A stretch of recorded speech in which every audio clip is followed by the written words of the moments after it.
Hi friends, welcome back to my channel. ಇವತ್ತು ನಾನೊಂದು ಗೆಣಸಿನದ್ದು recipe ಹೇಳ್ತೇನೆ. ಇದು ಹಿಂದಿನ ಕಾಲದ ರೆಸಿಪಿ. ಈಗ ಒಳ್ಳೆದು ಮಾಡಿ ತೊಳೆದು ಈಗ ನಾನು ಕಟ್ ಮಾಡ್ತಿದ್ದೇನೆ.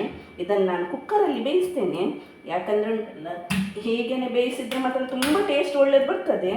ನನಗೆ ಟೈಮ್ ಇಲ್ಲ, ಅದಕ್ಕೆ ನಾನು ಕುಕ್ಕರಲ್ಲಿ ಹಾಕಿ ಬೇಯಿಸ್ತೇನೆ. ಇದನ್ನು ಉಪ್ಪು ಹಾಕಿ ಕುಕ್ಕರಲ್ಲಿ ಒಂದು 3 ವಿಸಿಲ್ ತೆಗೆದ್ರೆ ಆಯಿತು, ಒಳ್ಳೇದು ಬೇಯ್ತದೆ.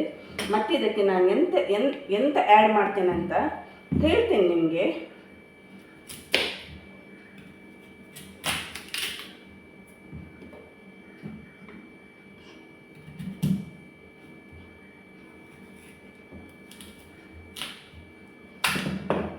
ಇದನ್ನೆಲ್ಲ ಒಲೆಯಲ್ಲಿ ಇದು ಒಲೆ ಬರ್ತದಲ್ಲ, ಅದರಲ್ಲಿ ಬೇಯಿಸಿದ್ರೆ ತುಂಬ ರುಚಿ. ಮತ್ತು ಇದಕ್ಕೆ ನಾನು ಉಂಟಲ್ಲ ಸ್ವಲ್ಪ ನೀರು ಹಾಕಿ ಉಪ್ಪು ಹಾಕಿ ಬೇಯಿಸ್ಲಿಕ್ಕೆ ಇಡ್ತೇನೆ. ಈಗ ಗೆಣಸು ಬೆಂದಾಯಿತು. ಈಗ ಉಂಟಲ್ಲ, ಇದಕ್ಕೊಂದು ನಾನು ಹಾಲು ರೆಡಿ ಮಾಡ್ತೇನೆ. ಹಾಲು ಇದಕ್ಕೆ ನಾನು ಉಂಟಲ್ಲ ಒಂದು ಅರ್ಧ ಹೋಳು ತೆಂಗಿನಕಾಯಿ ತಗೊಂಡಿದ್ದೇನೆ. ಇದು ಒಣಗಿದ ತೆಂಗಿನಕಾಯಿ ತಗೊಳ್ಬೇಡಿ, ಸ್ವಲ್ಪ ಹಸಿ ಹಸಿ ತೆಂಗಿನಕಾಯಿ ಇರ್ತದಲ್ಲ ಅದು ತಗೊಳ್ಳಿ, ಆವಾಗ ಹಾಲು ದಪ್ಪ ಬರ್ತದೆ.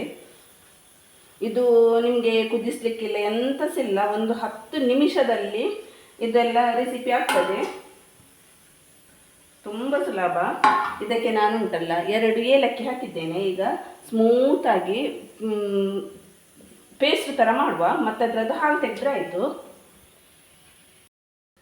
ನೋಡಿ, ಈಗ ಹಾಲು ಸಹ ರೆಡಿ ಆಯಿತು. ಈಗ ಇದಕ್ಕೆ ಸ್ಟ್ರೈನ್ ಮಾಡ್ತೇನೆ ನಾನು. ಒಂಚೂರು ದಪ್ಪನೇ ಇರಲಿ, ತುಂಬ ತೆಳು ಬೇಡ. ಯಾಕಂದರೆ ಉಂಟಲ್ಲ ಅದು ದಪ್ಪಾಗಿ ಹಾಲು ಉಂಟಲ್ಲ ಅದಕ್ಕೆ ಹಾಕಿ ತಿನ್ನುವಾಗ ಉಂಟಲ್ಲ ಅದರ ಮಜಾನೇ ಬೇರೆ. ಆವಾಗೆಲ್ಲ ಎಂತ ಮಾಡ್ತಿದ್ರು ಗೊತ್ತುಂಟ, ಅದಕ್ಕೆ ಬೇಳೆ ಎಲ್ಲ ಹಾಕಿ, ಹೆಸರು ಬೇಳೆ ಎಲ್ಲ ಹಾಕಿ ಕುದಿಸಿ ಅದಕ್ಕೆ ತೆಂಗಿನ ಹಾಲೆಲ್ಲ ಹಾಕಿ ಉಂಟಲ್ಲ ಕುದಿಸಿ ಎಲ್ಲ ಕೊಡ್ತಿದ್ರು ನಮಗೆ ಸಣ್ಣದಿರುವಾಗೆಲ್ಲ. ಅದು ಗಿರಂಗ್ ಪೇರ್ ಅಂತ ಹೇಳ್ತಾರಲ್ಲ, ಅದೇ ಇದ್ರ ಹೆಸರು. ತುಳುವಲ್ಲಿ ಗಿರಂಗ್ ಪೇರ್ ಅಂತ ಹೇಳುದು ಇದಕ್ಕೆ.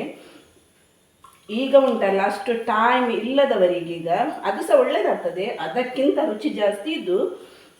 ಮತ್ತು ಇದಕ್ಕೆ ಟೈಮ್ ಸಹ ಹೆಚ್ಚು ಬೇಕಂತಿಲ್ಲ. ತೆಂಗಿನ ಹಾಲು ತೆಗೆಯುವುದು, ಅದಕ್ಕೊಂದೆರಡು ಏಲಕ್ಕಿ ಹಾಕೋದು, ಮತ್ತು ಅದಕ್ಕೊಂದು ಬೆಲ್ಲ ಮಿಕ್ಸ್ ಮಾಡೋದು. ಎಷ್ಟು ಟೇಸ್ಟಿ ಆಗ್ತದೆ ತಿನ್ನುವಾಗ.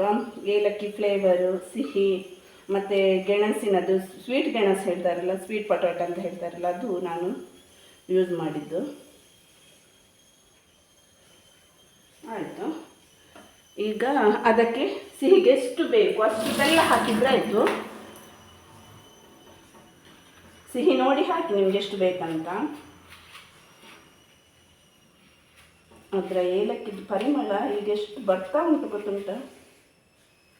ಒಳ್ಳೆದಾಗ್ತದೆ ಮಾತ್ರ ಇದು ತಿನ್ನಲಿಕ್ಕೆ ಸಹ. ಬಿಸಿ ಬಿಸಿ ಇರಬೇಕು ಗೆಣಸು, ಅದಕ್ಕೆ ಇದನ್ನು ಹಾಕಿ ತಿನ್ನಬೇಕು. ನಾನು ಇಷ್ಟೇ ಬೆಲ್ಲ ಹಾಕಿದ್ದು, ಸಿಹಿ ಸಾಕು. ಒಳ್ಳೆ ಒಂದು ಮಿಕ್ಸ್. ತುಂಬ ನೀರು ಮಾಡಲಿಕ್ಕೆ ಹೋಗಬೇಡಿ, ಹಾಲನ್ನು ಸ್ವಲ್ಪ ದಪ್ಪ ದಪ್ಪನೇ ಇರಲಿ, ಒಳ್ಳೆಯದಾಗ್ತದೆ. ಅಲ್ಲಿ ಇದು ನಾವು ಕುಕ್ಕರಲ್ಲಿ ಬೇಯಿಸಿದ್ರೆ ಸಹ ಬೇಗ ಆಗ್ತದೆ. ಮತ್ತು ಈಗ ಯಾರಿಗೆ ಸಹ ಟೈಮ್ ಇಲ್ಲಲ್ಲ, ಅದಕ್ಕೊಂದು ಈಗ ಪಕ್ಕ ಎಂತಾದರೂ ಮಾಡೋದಾದರೆ ಇದನ್ನೆಲ್ಲ ಟ್ರೈ ಮಾಡ್ಬೋದು. ಬೆಳಗಿನ ಚಹಾಕ್ಕೆ ಸಹ ಒಳ್ಳೆಯದಾಗ್ತದೆ ಇದು ತಿಂಡಿ. ಅದೊಂದು ಹೆಚ್ಚಂದ್ರೆ ಒಂದು 10 ನಿಮಿಷದ ಒಳಗಿನ ರೆಸಿಪಿ ಇದೆಲ್ಲ.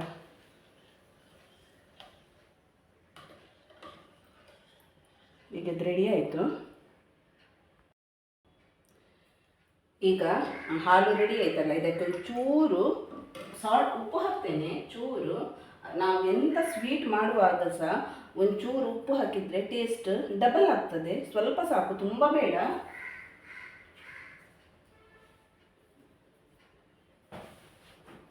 ಗೆಣಸು ಸಹ ಬೆಂದಿದೆ. ಆವಾಗೆಲ್ಲ ಇದು ನಮಗೆ ತುಂಬ ಇಷ್ಟ ಸಣ್ಣದಿರುವಾಗ. ಈಗ ನೋಡಿ, ಆವಾಗೆಲ್ಲ ಕುದಿಸಿ ಎಲ್ಲ ಕೊಡ್ತಿದ್ರು. ಈಗ ಕುದಿಯದೆ ಎಷ್ಟು ಒಳ್ಳೆಯದಾಗ್ತದೆ. ಈಗ ಬಿಸಿ ಬಿಸಿ ಗೆಣಸನ್ನು ಉಂಟಲ್ಲ ತೆಗೆದಿದ್ರೆ ಸ್ಕಿನ್ ಎಲ್ಲ ತೆಗೆದುಂಟಲ್ಲ ಒಂದು ಪ್ಲೇಟಿಗೆ ಹಾಕ್ತೇನೆ. ಸ್ಕಿನ್ ತೆಗಿಲೇಬೇಕಿದ್ರದ್ದು.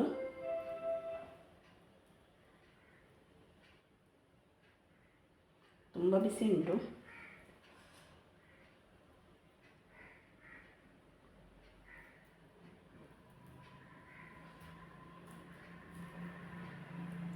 ಬಿಸಿ ಬಿಸಿ ಇರುವಾಗಲೇ ತಿನ್ನಬೇಕು, ಟೇಸ್ಟ್ ಒಳ್ಳೆಯದಾಗ್ತದೆ.